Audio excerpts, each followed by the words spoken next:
Poesia Viva, o seu podcast semanal sobre poesia, apresentando conteúdos sobre literatura. Seja bem-vindo. Nossa expectativa é oferecer a você, que gosta de literatura, matérias proveitosas que agradem o seu espírito sedento pelo conhecimento e pela arte. Este podcast traz a você matérias temáticas sobre autores e obras de vários estilos e épocas. Esperamos sinceramente que goste. Fique à vontade. A casa é sua.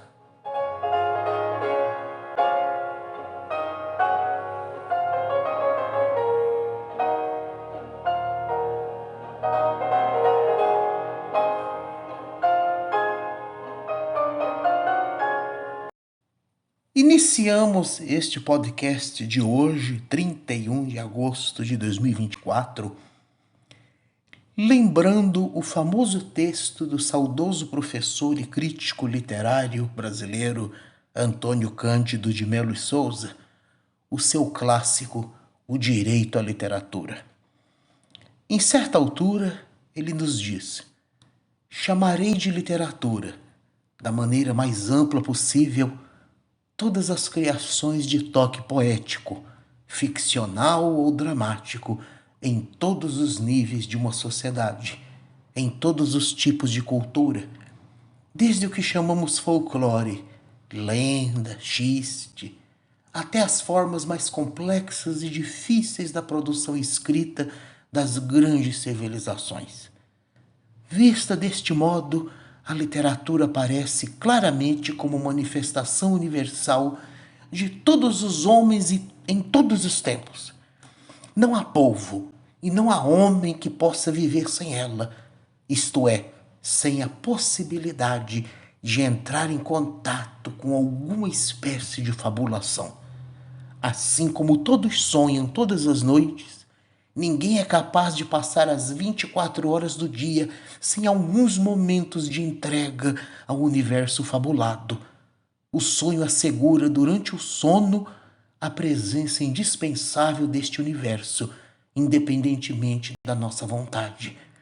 E durante a vigília, a criação ficcional ou poética, que é a mola da literatura em todos os seus níveis e modalidades, está presente em cada um de nós, analfabeto ou erudito, como anedota, causo, história em quadrinhos, noticiário policial, canção popular, moda de viola, samba carnavalesco. Ela se manifesta desde o devaneio amoroso ou econômico no ônibus até a atenção fixada na novela de televisão ou na leitura seguida de um romance. Ora, se ninguém pode passar 24 horas sem mergulhar no universo da ficção e da poesia, a literatura concebida no sentido amplo a que me referi parece corresponder a uma necessidade universal que precisa ser satisfeita e cuja satisfação constitui um direito. Antônio Cândido de Melo e Souza, no seu famoso ensaio O Direito à Literatura, do livro Vários Escritos. O grande mestre tinha toda a razão.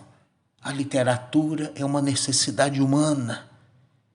É por isso que este canal Cantinho da Poesia quer ir além do que temos feito desde 2018, quando iniciamos nossas atividades, lendo poemas. No começo, uma atividade sem regularidade. Da pandemia para cá, com a missão autoimposta de oferecer leituras todos os dias. Embora nem sempre tenhamos conseguido fazer isso, mas oferecemos todos os meses leituras de poemas de autores brasileiros, de autores portugueses, de autores africanos, autores de língua portuguesa, de outras línguas, do inglês, do espanhol, do francês, traduzidos para português, evidentemente, mas sempre poesia, porque a poesia faz parte dessa necessidade humana. Este podcast, então, vem ao encontro desta necessidade, ao proporcionar conteúdo para os amantes de literatura. Nesta semana, eu recebi de minha amiga Andréa Mota, escritora e ativista cultural da capital paranaense, um link de uma reportagem a respeito de uma homenagem a Paulo Leminski, que teria completado 80 anos se vivo estivesse no último dia 24 de agosto. Assim, este episódio de hoje é dedicado a Paulo Leminski. Vamos falar um pouco de Paulo Leminski? Seu nome era Paulo Leminski Filho. Ele nasceu em Curitiba, essa encantadora cidade do sul do Brasil, capital do Paraná, em 24 de agosto de 1944. E faleceu lá na capital paranaense, em 7 de junho de 1989, às vésperas de completar 45 anos. Novo de tudo. Novo. Que pena. Mas a sua poesia ficou. Leminski era poeta, romancista, tradutor. Seu pai se chamava Paulo Leminski, era militar e tinha origem polonesa. Sua mãe, Áurea Pereira Mendes, era de ascendência africana. Aos 12 anos, o Leminski ingressa no Mosteiro de São Bento, em São Paulo, e adquire conhecimento de latim, teologia, filosofia e literatura clássica. Em 1963, ele abandona essa vida religiosa.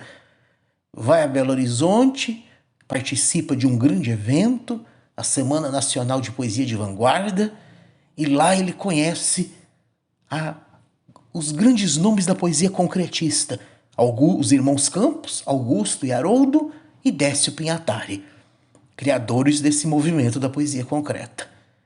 No ano seguinte, Leminski publica seus primeiros poemas na revista Invenção, editada pelos concretistas, e torna-se professor de História e Redação em cursos pré-vestibulares. Experiência que motiva a criação do seu primeiro romance, Catatal, em 1976. Leminski também atuou como diretor de criação e redator em agências de publicidade, o que contribui para a sua atividade poética, sobretudo no aspecto visual. Fascinado pela cultura japonesa e pelo zen budismo, Leminski, além do judô, escreve haikais. Pratica essa forma de poesia japonesa, que vai inspirar inclusive sua esposa, também poeta, maravilhosa, inclusive, Alice Ruiz, a fazer haikais também. Ele escreve uma biografia de Matsuo Basho, o grande poeta clássico japonês. O interesse pelos mitos gregos, por sua vez, inspira Leminski a uma prosa poética chamada Metamorfose. Leminski exerce intensa atividade como crítico literário e tradutor, vertendo para o português obras de James Joyce, Samuel Beckett, Yukio Mishima, Alfred Jarry, entre outros. Colabora em revistas de vanguarda, como Raposa, Muda e Corpo Estranho. E faz parcerias musicais com Caetano Veloso, Itamar Assunção, entre outros. Em 1968, ele se casa com Alice Ruiz, com quem vive durante 20 anos, e tem 3 filhos, Miguel Ângelo, que infelizmente morreu aos 10 anos, Áurea e Estrela. E por falar em Estrela, que é uma artista talentosa, Leminski iria virar uma estrela. Em 7 de junho de 89, ele falece, vítima de cirrose hepática. Uma pena, mas Leminski se tornou eterno. Antes de eu ler alguns poemas de Leminski, um momento, uma pausa para o momento musical. Se você gosta de música, eu vou colocar aqui para você, vou dividir com você um compositor do qual eu gosto bastante, que é Frédéric Chopin. Vamos ouvir de Frédéric Chopin com a interpretação do pianista chinês Bruce Liu, o Noturno em Dó sustenido menor, opus póstumo, que foi inclusive tema do filme O Pianista. Vamos ouvir Chopin e nos deliciarmos com essa poesia que emana do piano.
Leminski faleceu há 35 anos, em 1989. O mesmo ano de Raul Seixas, por falar nisso, né? Olha só que coisa. Raul Seixas morreu no mesmo ano de Leminski, com uma pequena diferença, né? Leminski morreu no mês de junho de 89 e Raul Seixas morreu em agosto, 2 meses depois. Mas eles eram da mesma geração, porque o Leminski nasceu em 44 e o Raulzito nasceu em 45. Olha, eu ainda vou falar do Raul Seixas. Vai ficar para outro dia. Vamos falar do Leminski. O Leminski bom, eu digo faz no presente, né? O Leminski fez parte da chamada geração mimeógrafo, também conhecida como poesia marginal. Marginal no sentido de ficar à margem das editoras, de editarem seus poemas de forma artesanal. E foi uma geração ligada à vanguarda, à contracultura. Logo após a Tropicália, aquela efervescência da década de 1970, censura, ditadura. Então o mimeógrafo era a tecnologia, digamos assim, mais acessível naquela época para se reproduzir textos. Né? Usar o stencil, folha de sulfite, aí dobra, grampeia. Tanto que o Glauco Matoso, que também é desse período, faz uma publicação que vai dar o nome de Jornal do Brasil, né? Quer dizer, um trocadilho com do Brasil, ele vai falar em Jornal do Brasil, quer dizer, de dobrar, né? E o Leminski é dessa geração, junto com o Afonso Henriques Neto, Ana Cristina César, também chamada de Ana C., Bernardo Vilhena, Cacaso, Capinã, Chacal, Francisco Alvim, Geraldo Carneiro, o Glauco Matoso, de quem falei agora, Leila Mícolis, Nicolas Ber, Roberto Piva, Torquato Neto, o Ali Salomão e Zuca Sardan, além, é claro, de outros poetas. No que se refere ao Leminski, a poesia dele vai ter traços concretistas. Ele vai se encantar pelo haikai, vai usar a técnica do haikai. O Leminski é um grande poeta do cotidiano, o que é um traço do modernismo. Então não é aquela poesia heráldica, né, pretensamente filosófica, né, aquela coisa grandiloquente. Não, Leminski vai tirar do cotidiano os temas para a sua poesia, às vezes de caráter fragmentado. Vai criar neologismos. A sua poesia vai ser marcada por um tom coloquial, algumas de caráter humorístico, irônico. De qualquer jeito, a poesia do Leminski vai, digamos assim, uma grande característica, além de ser uma temática do cotidiano, o Leminski vai ser um poeta por toda a sua vida experimental. Vai ser um poeta de vanguarda. Vai explorar aspectos visuais, verbais. É um poeta que a gente precisa ler sempre. Eu particularmente gosto muito do Leminski e quero agora, nesta parte do nosso podcast, ler. Eu vou ler aqui 4 poemas do Leminski. O primeiro é o meu preferido, que é o Bem no Fundo. Depois eu falo dos outros. Então, de Paulo Leminski, Bem no Fundo. No fundo, bem lá no fundo, a gente gostaria de ver nossos problemas resolvidos por decreto. A partir desta data, aquela mágoa sem remédio é considerada nula e sobre ela, silêncio perpétuo. Extinto por lei todo remorso, Maldito seja quem olhar para trás. Lá para trás não há nada e nada mais. Mas problemas não se resolvem. Problemas têm família grande. E aos domingos saem todos a passear. O problema, sua senhora e outros pequenos probleminhas. Paulo Leminski. Outro poema do Leminski também é um poema do qual eu gosto bastante. Objeto sujeito. Você nunca vai saber quanto custa uma saudade. O peso agudo no peito de carregar uma cidade pelo lado de dentro. Como fazer de um verso um objeto sujeito? Como passar do presente para o pretérito perfeito? Nunca saber direito. Você nunca vai saber o que vem depois de sábado. Quem sabe um século muito mais lindo e mais sábio. Quem sabe apenas mais um domingo. Você nunca vai saber. E isso é sabedoria. Nada que vale a pena. A passagem para Pazárgada, Xanadu ou Xangri-Lá. Quem sabe a chave de um poema. E olhe lá. Dor elegante. Um homem com uma dor é muito mais elegante. Caminha assim de lado, como se chegando atrasado, chegasse mais adiante. Carrega o peso da dor como se portasse medalhas, uma coroa, $1.000.000, ou coisa que os valha. Ópios, édens, analgésicos. Não me toquem nessa dor. Ela é tudo que me sobra. Sofrer vai ser a minha última obra. Grande Leminski. O último poema que eu vou ler aqui do Leminski é o mais curtinho. É um poema de 4 linhas.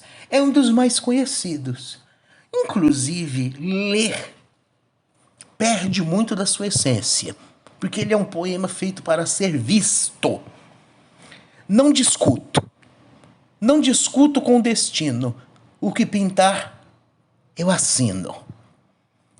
Esse último verso, eu assino, é escrito em forma de uma assinatura, é manuscrito. Então esse caráter visual do poema, o Leminski explora muito isso.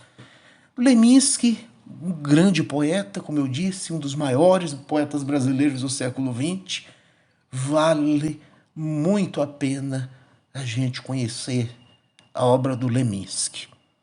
Fico muito feliz que agora, por ocasião dos seus 80 anos, ele tenha sido merecidamente homenageado lá em Curitiba, lá na Pedreira, que inclusive leva o seu nome, né?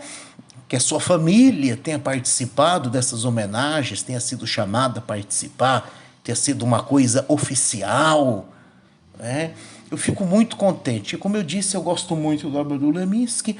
O Leminski é um poeta para a gente ler e amar até o fim da vida. Pois é, gosto muito do Leminski.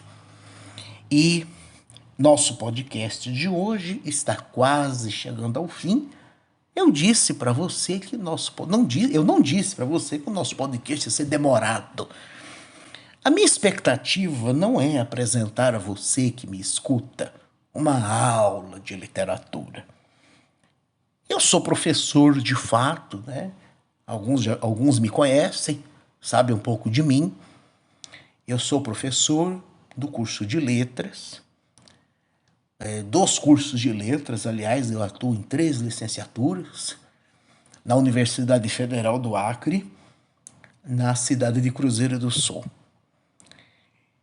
Mas, é claro, não estou aqui neste podcast falando como professor. Não é minha intenção didática ensinar. Embora pode em algum momento eu falar de algumas questões, né? Acabar utilizando um tom meio professoral na hora de falar. Mas realmente não é essa a minha intenção. Mas, queridos, para encerrar esse nosso podcast de hoje, o primeiro. Peço desculpas aí por algumas falhas técnicas. Espero aperfeiçoar esse podcast com o passar do tempo. Vou encerrar com um segundo momento musical. Vocês gostaram de Chopin? Agora eu vou para o século XX. Vou saltar 100 anos e vou para um estilo totalmente diferente de Chopin. Outro grande compositor do qual eu gosto muito, que é Igor Stravinsky. Pois é, vou encerrar esse podcast com o finale do grande balé O Pássaro de Fogo. Após esse segundo momento musical, eu me despeço de vocês. Vamos ouvir então Igor Stravinsky, o grande compositor russo dos balés, Pássaro de Fogo, Petrushka, A Sagração da Primavera. Aqui, essa versão do Stravinsky, do Pássaro de Fogo, aqui apenas o final, porque o balé é grande, né? Com a Filarmônica de Viena e regida pelo maestro russo Valery Gergiev. Escutem que beleza o finale do Pássaro de Fogo.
Chegamos então ao final deste episódio do nosso podcast Poesia Viva, do nosso canal Cantinho da Poesia.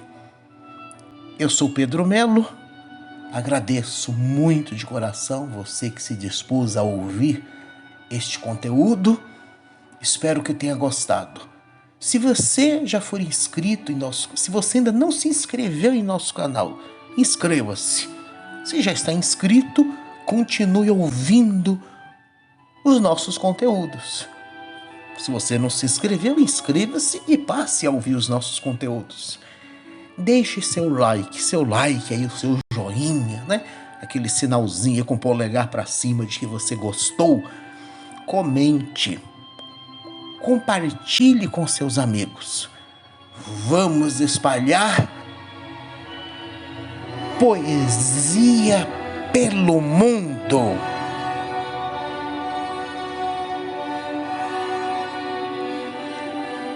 Este mundo caótico, horrível, desigual, brutal, precisa de poesia para ser minimamente tolerável.